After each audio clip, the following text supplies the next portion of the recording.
Hello, everybody. It's Bill, that college football guy here. Another video. Man, what a rivalry week. Holy cow.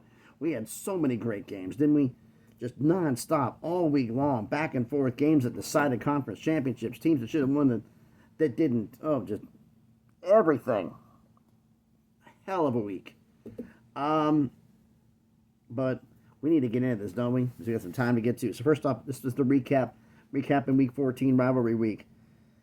News already came out this morning. I'm going to incorporate that into this. A couple coaches got let go. Possibly a third coming soon. All right, first off, five-star performances. Who are we? We had five. I was having a tough time deciding, so I'm going to let y'all decide in the comment section. Five, I came down to the five finals for the five-star performances. Colorado beating Oklahoma State 52-0. Penn State blowing out Maryland 44-7. Didn't expect that one. Indiana beating Purdue 66-0. Arizona State beating Arizona 49-7. Didn't expect that. And Texas Tech beat West Virginia 52-15. I mean, Purdue got beat so bad they fired their head coach Ryan Walters today, and West Virginia got beat so bad they finally fired Neil Brown. Told y'all they should have done this thing last year. Oh no, Neil's turn to change. We should re-sign him. No, you've delayed the inevitable. Well, now he's gone, and now the coaching search for both places begin. Although I think West Virginia is the more attractive spot, but seriously, between the performances of Colorado, Penn State, Indiana, Arizona State, and Texas Tech, who do you think was the true five-star performance of the week? Let me know down in the comments. Hit the gym, two schools. Notre Dame, first one, against USC. You were tied. You were 149-35. You were tied at 14 at the half. Gave up way too many points to USC. I'm sorry. That defense, you're going to be going to the CFP. You're making the playoff. But you allow that many points to USC, you're going to have problems. You're going to have serious problems. So you got to hit the gym, get that defense. It's got to get better. And I'm going to let them off the hook. Georgia stunk up the joint against Georgia Tech, but you won 44-42 in 8 overtimes. Georgia Tech led 17-0 at the half.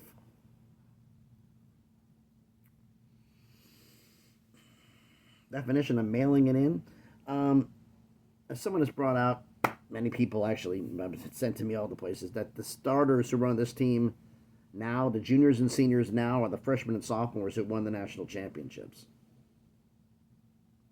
And they've been coasting the whole time. Now they got to do something. They can't really do it, so they're not as good. So I guess maybe there is a recruiting disadvantage going on for Georgia.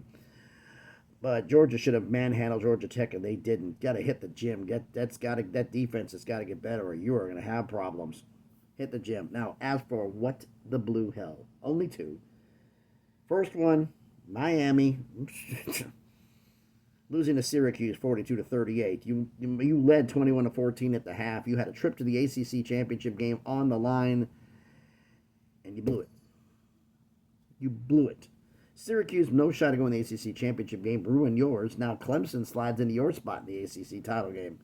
You had the keys to the kingdom, but you never had a ranked win all year.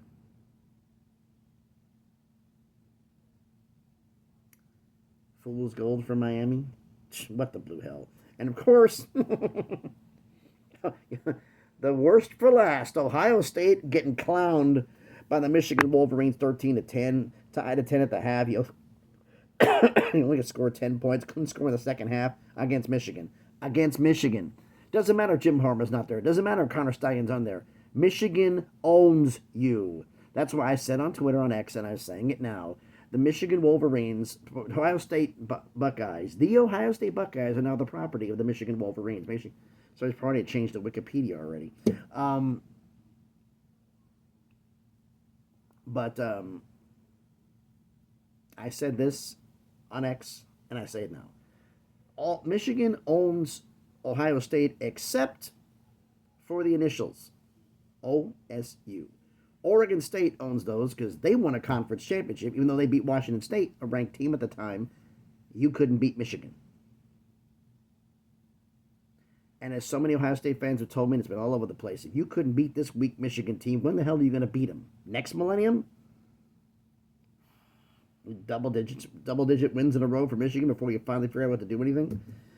And as I just said on a statement I just put out on Twitter, on X, with this loss to Michigan, 4th in a row, if they don't win the Natty, or at least make the semifinals, if they somehow lose before the national championship semifinals, Is Ohio State going to fire Ryan Day? What would it take to get for Ryan Day to keep his job? Let me know about that in the comment section. Oh my God. Now, everybody knows about a few things here. My top 25. Recapping last week's, and we got some schools that were on Flight 180. First off, last week's top 25. Those who know it, I give you points based on wins. Your ranked number one's worth 1 point, 25 is worth 25 points. If you win a game, points come off your score. If you lose a game, points are added. But a blowout, 18 or more, is worth more than a regular win. Beating a top 5 is worth more than being a top 25, which is worth more than beating a Power 4, which is worth more than being a G6, which is worth more than being an FCS. And losses are in the opposite direction. Blowout losses hurt worse instead of helping more. So, everybody says, why do I have Oregon at 5th? Because Oregon had a close game and then a bye. I don't give you credit for a bye. Win. Having trouble at the end of the year is not my problem. All right, so number 1, last week was Ohio State. 2 is Notre Dame, 3 Penn State, 4 Texas, 5 Oregon, 6 Georgia, 7 SMU, 8 Boise State, 9 Miami, 10 Clemson, 11 Tennessee, 12 Arizona State. Then Ole Miss, Missouri, UNLV, Alabama, Indiana, Kansas State, Illinois, Iowa State, Texas A&M, Tulane, Colorado, Army, and BYU. We had 38 schools. 38 schools to qualify for the top 25 because I consider top 25 schools if you have 3 losses or less. Wins have to matter at some point, right? Well, 3 lost schools, we had a bunch of them playing this week. I play in the schools. If you play this week, you're on Flight 180 from Final Destination. You have 3 losses, you got tickets on the flight.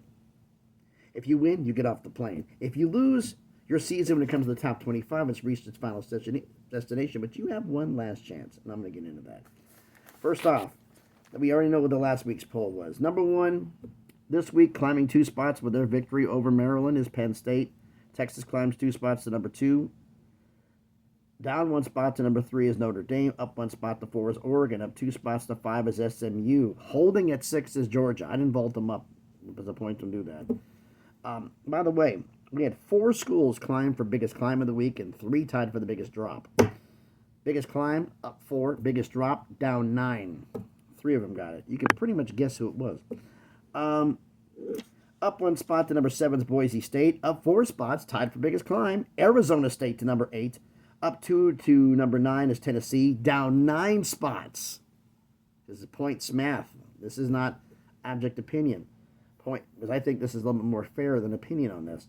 But down 9 to number 10 is Ohio State from number 1. Up 2 to 11 is Ole Miss. Up 2 to 12 is Missouri. Also up 4, tied for biggest climb of the week. Up 4 to 13 is Indiana. Up 1 to 14 is UNLV. Up 1 to 15 is Alabama. Another one with the second school for the biggest climb of the week. Up 4 to 16 is Iowa State. Up 2 to 17 is Illinois. The other 2 with the biggest drop of the week, tied at 18 and 19 respectively, are Miami and Clemson, thanks to their losses. Up 3 to 20 is Colorado. Up 4, another one tied for the biggest climb of the week. Up 4 to 21 is BYU. Up 2 to 22 is Army. And coming into the top 25, 3 debuts. 23 South Carolina, 24 Memphis, and 25 Louisiana. So, again, to recap my top 25, we have Penn State, Texas, Notre Dame, Oregon, SMU, Georgia, Boise State, Arizona State, Tennessee, Ohio State, Ole Miss, Missouri, Indiana, UNLV, Alabama, Iowa State, Illinois, Miami, Clemson, Colorado, BYU, Army, South Carolina, Memphis, and Louisiana. The other 8 schools, I'll tell you what they are, 26 through 33. Ohio, Duke, Syracuse, Tulane, Marshall, Sam Houston State, Navy, and Liberty. So that's how the top 25 is for this week. Now, one thing you notice, we went from 38 to 33. The way this is going, 8 3-loss schools lose. We're going to have less than 25 in the top 25. So I have to look at 4 lost schools, which is called Last Chance Station. All the schools that have 4 losses, you get 5. I'm not even done. Forget it. I don't give a damn what the hell happens. 5 losses, forget it. But this is like, I have to do this because in the eventuality there's less than 3, we're going to have to bring a 4-loss school in. And this is all going to be everybody who's at prior to bowl season. So who's the four? All the schools are 4 losses. Well, we had the 5 from this week who got their 4th loss. One thing that's kind of ironic is that 2 4-loss schools are playing each other. It's Jacksonville State and Western Kentucky in Jacksonville, Alabama for the Conference USA Championship. So one will be completely done. And the other one will keep going on for last chance. So all the schools that have 4 losses are Kansas State, Texas A&M, James Madison, Washington State, Jacksonville State, Louisville, Baylor, TCU, Texas Tech, Iowa, LSU, Western Kentucky, UConn, Miami of Ohio, Buffalo, Colorado State, and Georgia Southern. 17 schools in total. Now I'm hoping we don't have to do a 4-loss school in the top 25, but the way this is going, who the hell knows? But I've done enough talking on this one. I'm not going to be long-winded on this video because I'm worn out from the weekend. Man, didn't get much sleep until my eyes. A lot of stuff going on around here. Man,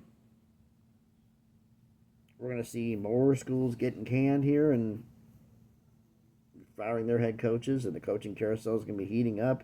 Recruiting wars are going on right now, but then again, I don't count recruits right now. Because they say, oh, like the big news, a Boise State's top quarterback flipped to Georgia. Right. The quarterback for USC got flipped to Georgia and then went somewhere else. Until the season starts, everything's fair game. So just because you flip somebody now doesn't mean somebody won't flip that same guy later on. Is that a letter of intent? Proving the fact that doesn't mean as much as it used to. Man. So we have 9 games this coming week. Friday and Saturday games. So I'm going to put my prediction video up probably on Thursday. Maybe Friday morning, but most likely Thursday.